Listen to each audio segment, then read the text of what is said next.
Kan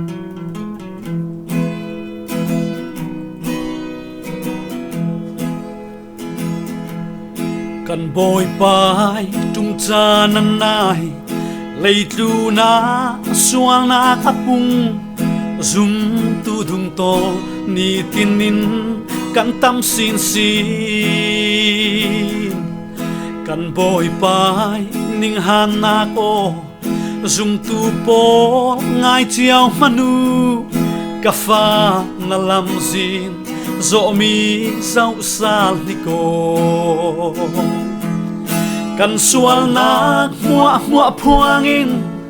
boy pai ne na kirusi thin savin in nak tua bo jisu in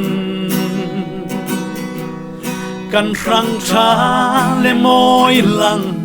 setan bum na sungi sin kan lam zin zo salin tu akirusi bo jisu du dan hi tu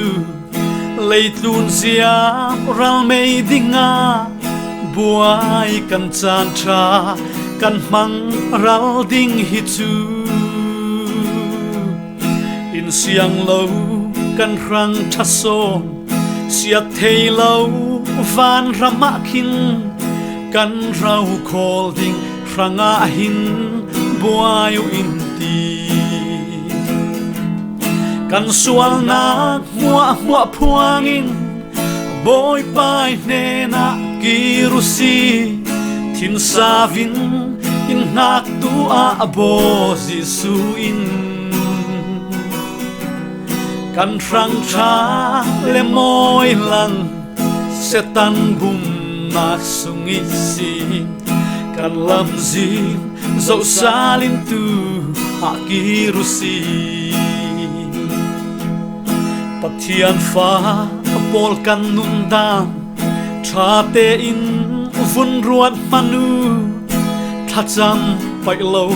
Bible siar pai lo kan tam ti sanom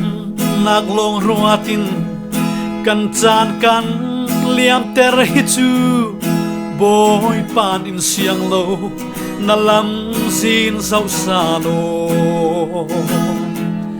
kan sual na mua phuangin boy pai ne na kirusi thin savin in nak tua bo jisu in kan rang cha le moi lan setan bum nak sungi sin kan lam zin zo salin tu akirusi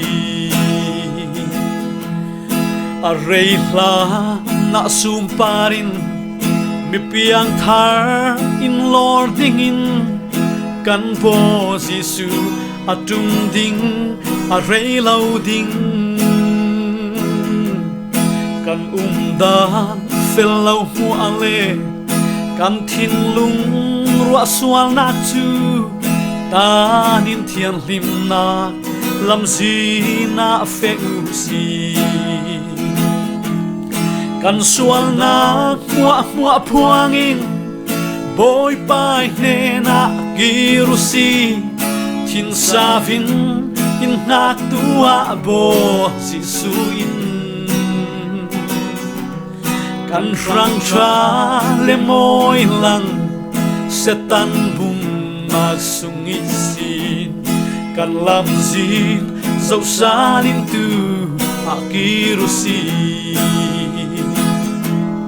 kan sual na mua phuangin boy pai ne na kirusi thin savin in nak tua bo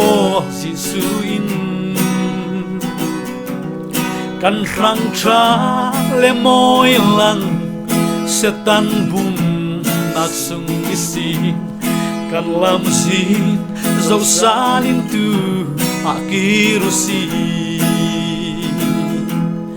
kan lam zin zo salin tu akirusi